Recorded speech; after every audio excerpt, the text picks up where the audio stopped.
Bien, entonces continuamos con la presentación, chicos. Y bueno, es bastante importante que, que todo este tipo de cosas con respecto a la hemodinamia, al sistema gastrointestinal, la piel, las faneras y todo, ustedes la manejen bien porque son, de verdad, son preguntas muy habituales en el ejercicio clínico que les van a ayudar a sacar de dudas a muchas mujeres y a tranquilizarlas. No es raro que algunas mujeres consulten muy asustadas por la presencia de vómitos en el primer trimestre y crean que la fuerza que realizan durante el momento que están teniendo el vómito pueda generarle problemas al bebé. Recuerden que el bebé está completamente protegido porque se encuentra en una burbuja que está cerrada al vacío. Entonces, tiene que ser un trauma directo para generarle algún tipo de problema. De hecho, yo les suelo decir a mis pacientes que mientras más mal se encuentre la mamá, mucho mejor va a encontrarse el feto, porque eso se debe a las grandes concentraciones de gonadotrofina y de progesterona. Y antes los ginecólogos antiguos nos enseñaban que progesterona, la hormona progestacional, o sea, protege la gestación. Entonces, era una mnemotecnia incluso chistosa que nos enseñaban, pero que de una u otra forma le muestra a uno y le puede ayudar a tranquilizar a las mujeres. También recuerden que las mujeres que llegan a hacer mucha valsalva, generan un reflujo a nivel de las ondas esofágicas, lo que puede generar desgarros esofágicos y hacer lo que conocemos como un síndrome de Mallory-Weiss. Entonces ellas se asustan porque dicen, doctor, es que yo de tanto vomitar ya vomito sangre o vomito pura bilis. Recuerden que no vomitan bilis, lo que vomitan es el contenido a nivel gastrointestinal, sobre todo el jugo gástrico, el ácido clorhídrico es lo que vomitan, por eso sienten ese sabor agrio amargo. Entonces, todo eso ustedes tienen que enseñárselo a sus pacientes para que ellas estén educadas y estén tranquilas. Bien, continuando entonces, vamos a hablar ahora de la función pulmonar, que también es muy interesante, sobre todo en aquellas pacientes que tienen problemas respiratorios, llámense en pacientes alérgicas, llámense en pacientes asmáticas, llámense en pacientes enfisematosas. Como ustedes lo saben, últimamente las mujeres se están embarazando tarde y en Chile tenemos una tasa muy alta de consumo de tabaco y de sustancias inhalatorias como la cannabis, como el THC, el tabaco puro y el cigarrillo. Entonces vamos a encontrarnos con mujeres mayores de la tercera década con sus primeros embarazos, mujeres asmáticas en tratamiento e incluso mujeres pulmonares crónicas. Entonces es importante que ustedes tengan claro que estas pacientes tienen un aumento en la ventilación gracias, que va aproximadamente entre un 40% y un aumento del volumen corriente que puede ir entre 500 a 700 ml. También la frecuencia respiratoria se va elevando a medida que va avanzando el embarazo, a pesar de que la capacidad respiratoria máxima, la capacidad vital forzada y la distensibilidad pulmonar se encuentran estables. ¿Por qué creen ustedes que tiene que aumentar la ventilación y el volumen corriente? Y eso hacerlo a expensas de la frecuencia respiratoria. ¿Quién me dice por qué se presenta este fenómeno? Porque hay un aumento de la presión intraabdominal Son, por la masa uterina. o sea, la presión abdominal juega un papel importante, pero lo más importante, y ojo que es, También porque Porque aumenta el consumo disculpe, de... aumenta la bulimia, entonces igual hay Aumenta la que demanda de oxigenar más, oxígeno. es bueno, mayor. la bulimia aumenta. Todo lo que han dicho es cierto. El punto principal, como lo dijo, no sé quién fue el que lo dijo, el hombre que habló, porque no alcancé a leer quién habló, es, uno, el consumo de oxígeno no aumenta, lo que aumenta, acuérdense que es el volumen eritrocitario. Entonces, al tener mayor volumen, pues vamos a necesitar más oxígeno, pero el punto para aumentar la frecuencia respiratoria es que a medida que va avanzando el embarazo, el diafragma no puede distenderse de la misma manera, ¿ok? Si nosotros tenemos una respiración la cual está directamente coordinada con el centro respiratorio y la contracción o relajación del músculo diafragma. ¿Cuál es el tema? Que cuando las pacientes ya tienen un embarazo a término no podrían respirar, ¿no es cierto? Al- Hay una colega de ustedes que estuvo embarazada. ¿Podía respirar cuando tenías 37 semanas, doctora? ¿Sí está conectada? Hola, doctor. Sí, no me acuerdo bien, pero sí. ¿Y no se te dificultaba nada con el útero? ¿No te sentías un Sí, poquito más ahogada? Bueno, eso se sí. debe a que el útero no permite, Romina, que tu diafragma se empiece o sea, que la capacidad de los pulmones sea la máxima. Entonces, para compensar, la caja torácica tiende a contraerse de anterior hacia posterior. Entonces, empezamos de tener una respiración diafragmática y la compensamos con una respiración intercostal. Y ustedes saben que los músculos intercostales no son tan fáciles de contraerse y la caja torácica tampoco. Entonces, por eso es que las pacientes empiezan a sentirse ahogadas en ciertas posiciones. A su vez, hay una disminución notable de la capacidad funcional residual, el volumen residual, por lo que les acabo, perdón, por lo que les acabo de decir, y también una disminución de la resistencia pulmonar total. Todo esto que hemos descrito se ve reflejado en una alteración en el equilibrio ácido-básico. ¿Por qué? Porque si la mujer se encuentra hiperventilando, pues hay una caída notable de la presión parcial de CO2, lo que nos generaría una alcalosis respiratoria que probablemente debido a la progesterona que está aumentando la sensibilidad del centro respiratorio al CO2. ¿Ok? Recuerden que nuestro cerebro funciona con concentraciones de CO2, no con concentraciones de oxígeno. Entonces, a medida que hay un aumento de la sensibilidad, es decir, que nuestro centro respiratorio es más sensible al CO2, pues se impregna con mayor facilidad y eso va a generar esa, entre comillas, taquipnea. A su vez, hay una disminución del bicarbonato de 26 a 22 milimoles, porque o si no, pues claramente tendríamos tendencia a daño celular por el cambio del pH. Entonces, eso hace que ese bicarbonato compense como en forma de tampón o de buffer, como ustedes lo estudiaron en bioquímica, para mantener la homeostasia en general normal. Esto hace también que la curva de hemoglobina se desplace levemente a la izquierda y eso hace también que haya un aumento de la afinidad por el oxígeno, lo que está descrito perfectamente en fisiología como el efecto Bohr. Es decir, que se extrae fácilmente el CO2 fetal, pero aumenta la afinidad al oxígeno de manera compensatoria, sobre todo por el aumento de una sustancia que es súper importante. Cuando ustedes en pediatría vean hemodinamia fetal, van a ver el aumento del 2,3 disfosfoglicerol en los glóbulos rojos maternos y eso hace, después que se compense esa curva de hemoglobina que estaba hacia la izquierda, tienda a compensarse de nuevo hacia la derecha. ¿Ok? Esto es súper bonito, esta fisiología hemodinámica es súper linda porque nos permite, si ustedes son un poco intrusos y quieren profundizar un poco más en el tema, pueden ir y ver con qué concentración de oxígeno llega la sangre de la madre, ingresa al pulmón de la madre y con cuál llega el feto. Entonces es súper interesante porque ahí ustedes se van a encontrar con la explicación de por qué se encuentran los shunts o cortocircuitos en la circulación materno-fetal para permitir o conseguir atajos para que el volumen sanguíneo llegue con buenas concentraciones de oxígeno a ese fetito que es un excelente administrador de oxígeno.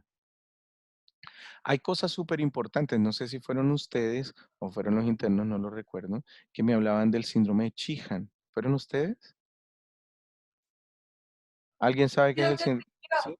Perfecto. Entonces, bueno, recuerden que la hipófisis durante el embarazo aumenta aproximadamente en un 135% de su tamaño. Aumenta también la hormona de crecimiento que se encuentra incluso levemente elevada en el posparto. Aumenta la prolactina por 10, lo que estimula ya a la glándula mamaria para empezar la producción láctea y aumenta el un opiáceo importante que es la proopiomelanocortina, que es el precursor de hormonas hipofisiarias y coriónicas y también de las beta-endorfinas. ¿Por qué es tan importante y por qué les coloqué esto en la presentación? porque recuerden que hay muchas mujeres que tienen alteraciones o tienen problemas a nivel de la silla turca, llámense micro o macroadenomas hipofisiarios. Esto puede ser gravísimo en mujeres que tienen macroadenomas porque puede presentar secundario a compresión, cefalea intensa, amaurosis y algún otro tipo de problemas, porque si tienen un tumor a nivel de la silla turca, pues este tumor se va a ver aumentado de acuerdo al crecimiento de la glándula. Entonces también es importante que lo tengamos en cuenta, sobre todo en estas pacientes que nos han referido antecedentes de dicha índole. Esto es más o menos una representación gráfica en escala, obviamente aumentada, pero más o menos para que ustedes vean la proporcionalidad de la hipófisis durante el embarazo y después del embarazo. ¿Ok? La hormona tiroidia, bueno, ya habíamos hablado de la función del hígado, que aumentan las globulinas, qué sé yo. La tiroglobulina, siendo de esa familia, no es la excepción. Aumenta por la gran concentración de estrógenos que tenemos y obviamente aumenta los factores estimulantes de la tiroides que son producidos a nivel de la placenta. Hay una cosa que es fundamental y que antes generaba problemas, ahora no, porque ustedes saben que en Chile la sal es yodada, pero hay una disminución notable en la disponibilidad de yodo y, perdón, esto es dado por el aumento en el clearance renal y por las pérdidas que se van hacia la unidad fetoplacentaria. Y puede haber una hiperplasia glandular entre leve a moderada. Recuerden, muchachos, que el feto no produce su propia hormona estimulante de tiroides, sino hasta después de la semana, alrededor de la semana 20 y 22. Entonces, en el feto, la hormona tiroidea actúa como una hormona de crecimiento. Al actuar como una hormona de crecimiento, pues el feto la requiere, la necesita y se la roba a su madre, mientras él puede producir la propia. Entonces, no es raro que una mujer que es eutiroidea previo al embarazo pueda caer en hipotiroidismo. Es súper, súper importante que eso lo tengamos en cuenta y aún más en mujeres que son hipotiroideas. ¿Por qué? Porque si de base ya es hipotiroidea, pues se va a quedar sin la suficiente concentración hormonal y, y en estos casos siempre es mejor suplementar hacia arriba, es decir, pasarnos de la dosis normal que tener una dosis insuficiente. ¿Quién me dice por qué es importante no tener una dosis insuficiente de hormona tiroidea durante el embarazo? ¿Qué problema le podríamos generar a ese feto? ¿Hay riesgo de retraso ¿Hipotiroidismo mental? congénito? ¿Cómo se llama ese síndrome de retraso mental por hipotiroidismo congénito? ¿El cre- no, el cretinismo? Síndrome del niño cretino o cretinismo. Muy bien, Melissa. Entonces, el cretinismo está a pedir de boca. Es raro en realidad. Pero hay otras cosas que también son importantes, que son mucho más cotidianas. Por ejemplo, el aborto. Las mujeres hipotiroideas tienden a presentar mayores problemas a nivel de sobre todo en el primer trimestre. Entonces, abortos precoces. Además, también tienden a ser portadoras de dilipidemias crónicas, lo que las hace más propensas a tener síndrome de hipertensión en embarazo, sobre todo preeclampsia sobreagregada. Entonces, todo este tipo de cosas son importantes de estudiar para que nuestras pacientes se encuentren bien controladas. ¿Ok? La hormona paratiroidea, bueno, también hay un aumento fisiológico del aparato hormona porque nos va a asegurar el aporte de calcio para el feto. Acuérdense ustedes que el feto es una máquina de producción de calcio. Por eso nosotros cuando tenemos pacientes con problemas, sobre todo problemas obstructivos inflamatorios de la vesícula, no tomamos en cuenta la fosfatasa alcalina porque se encuentra ultra, mega, hiper elevada, ¿no es cierto?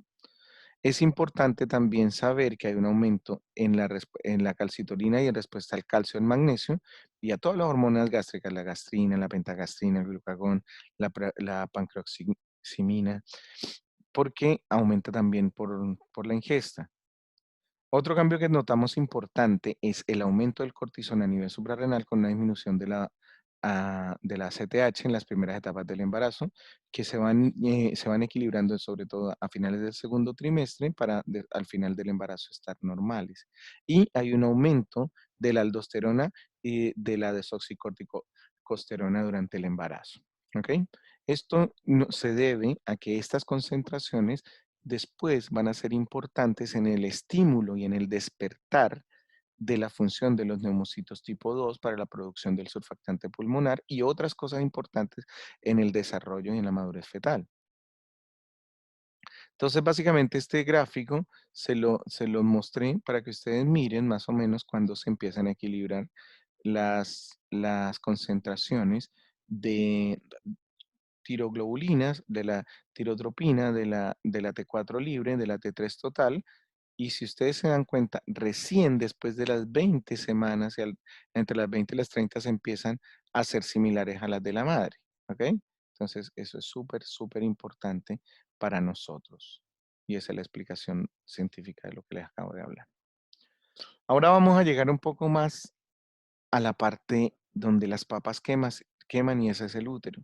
Ustedes saben que ese maravilloso órgano tiene que aumentar con el crecimiento celular, que eso se denomina hipertrofia. Se aumenta su peso aproximadamente de unos 70 gramos a 1,1 kg y el volumen que circula de unos 10 ml aproximadamente a 5 litros. Lo que lo hace mágico es el aumento de la extensibilidad y la elasticidad, porque se aumenta en 2 a 3 veces lo normal. Hay un aumento del flujo entre 15 y entre 15 y 750 ml por minuto, y esto también hace que esta elasticidad y extensibilidad y la distribución de sus fibras musculares, como lo vimos en la primera charla, genere mayor posibilidades de excitabilidad e irritabilidad. Recuerden ustedes que el segmento se empieza a formar de manera tardía a partir aproximadamente de las 22-23 semanas.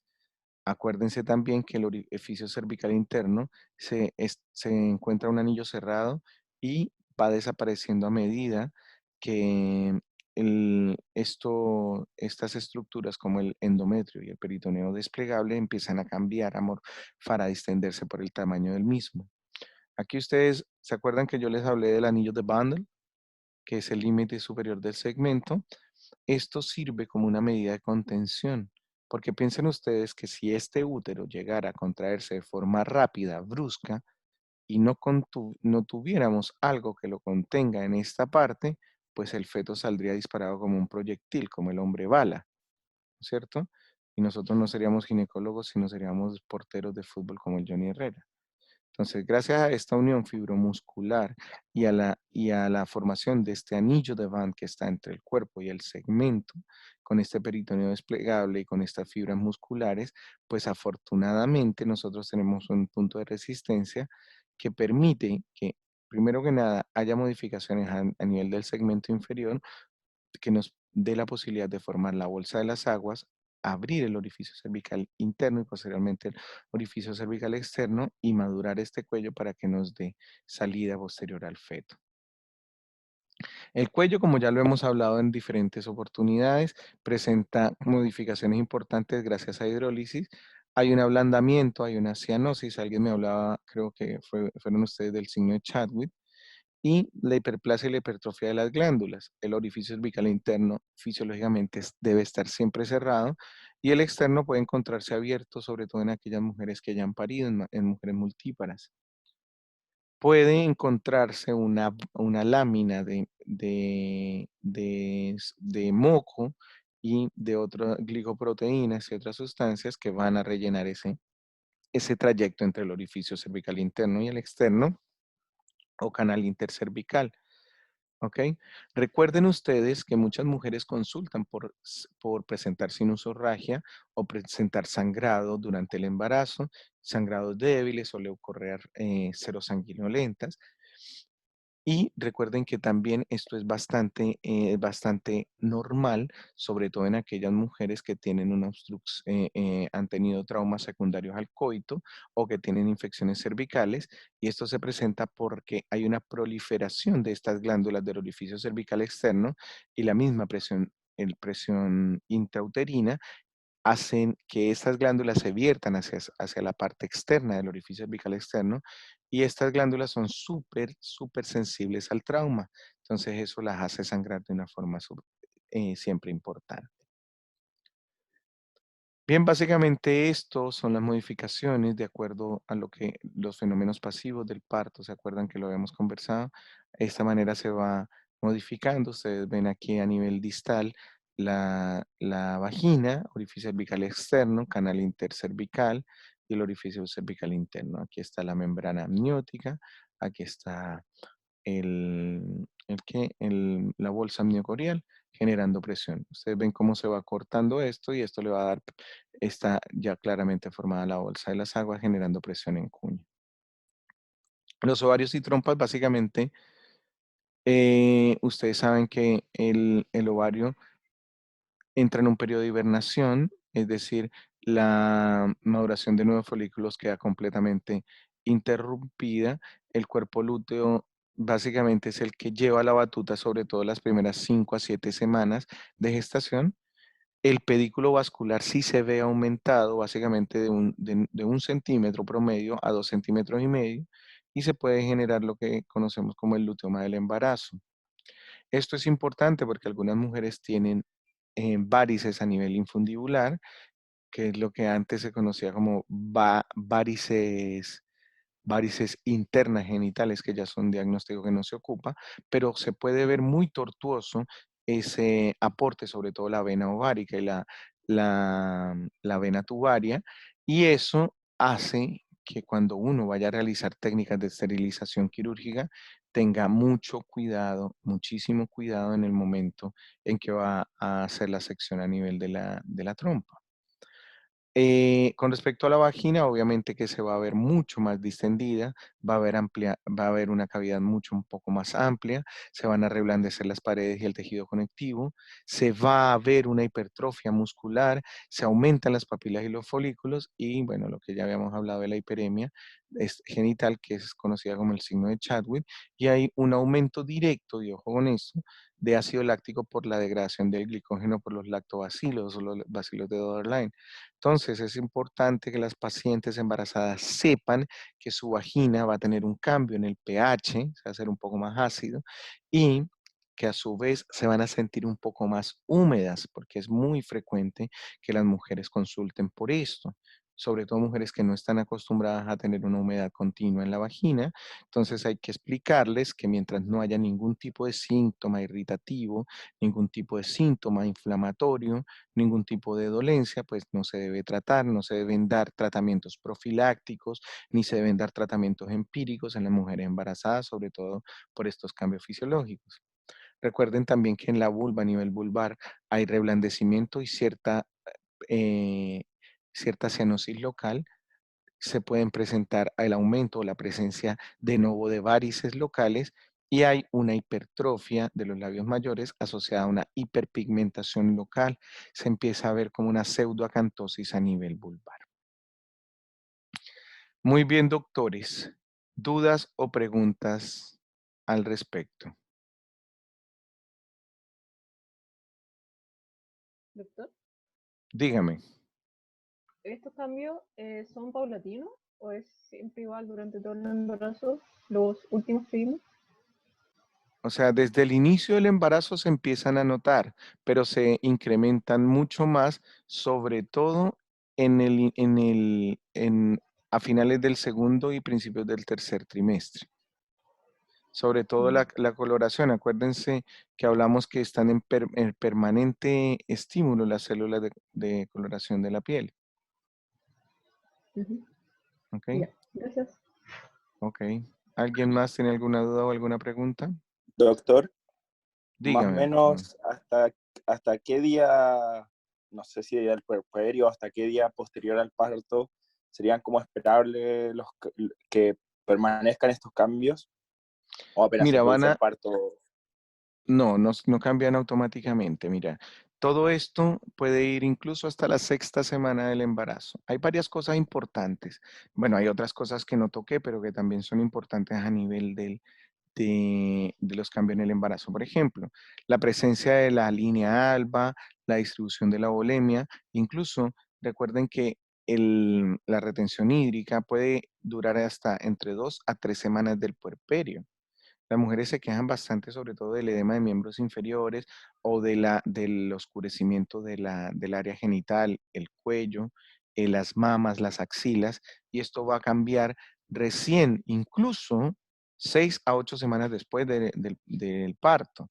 Hay otras cosas, por ejemplo, hay muchas mujeres, que esto también es un motivo de consulta bastante importante, que preguntan, que empiezan a preguntarnos que tienen problemas, sobre todo en la sensibilidad de las manos. Empiezan a tener parestesias, disestesias, incluso pérdida de la fuerza. Recuerden que eso se da por una compresión directa de la vaina del nervio mediano. Y esto es algo transitorio debido al edema que se genera a nivel local. Uno puede esperar incluso hasta 6 semanas para que eso se resuelva de manera espontánea. Si la paciente persiste con este tipo de problemas, tenemos que ya estudiarlo de manera dirigida con una electromiografía para descartar que no tenga un síndrome del túnel carpiano persistente y ver las posibilidades de manejo que nos da el traumatólogo.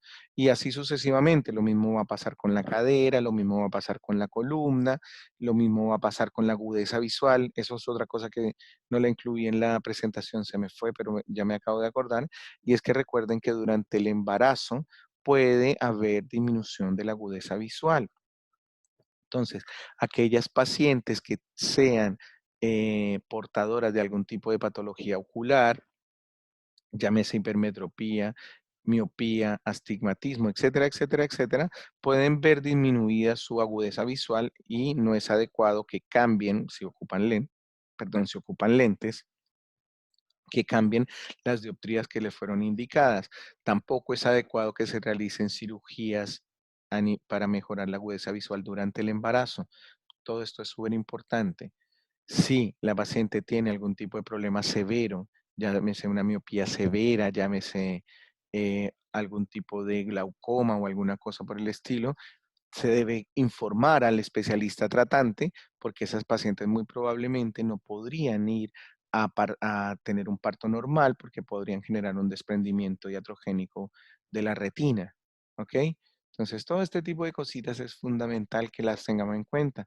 Recuerden que el edema de los tejidos se presenta a nivel de las mucosas, a nivel global. Entonces, estas pacientes también van a tener mayor problema cuando nosotros las vayamos a intubar en un pabellón ante cualquier tipo de emergencia que necesitemos. Va a ser mucho más difícil intubarlas. Recuerden también que todas las pacientes embarazadas, por regla general, se consideran como pacientes con estómago lleno. ¿Ok? Esos son los puntos importantes que ustedes deben tener en cuenta y tener claro que cambian durante el embarazo. Por eso el embarazo es un estado especial y por eso hay especialistas para manejar embarazos, o si no, los médicos generales podrían estar a cargo de eso. Pero fíjense que las pacientes con alto riesgo obstétrico básicamente son mujeres embarazadas manejadas con un ginecólogo que tiene que saber de todo un poquito, de medicina interna, de dermatología, de oftalmología, de neuro, etcétera, etcétera, etcétera. ¿Alguien más? Bueno, jóvenes, nos queda pendiente ahora sí dejar claro cuándo vamos a hacer la prueba. Entonces, cuéntenme, porque es súper importante que esto lo dejemos foliado y sacramentado. ¿Cuándo vamos a hacer la prueba? ¿Cuándo fue que ustedes me propusieron lo de la realización de la prueba? Lo habíamos 18 me hablado parece, por el lunes. el 18 de mayo. 18 de mayo, perfecto. O sea, en 12 días Sí, más. Ok, no tengo claro, ningún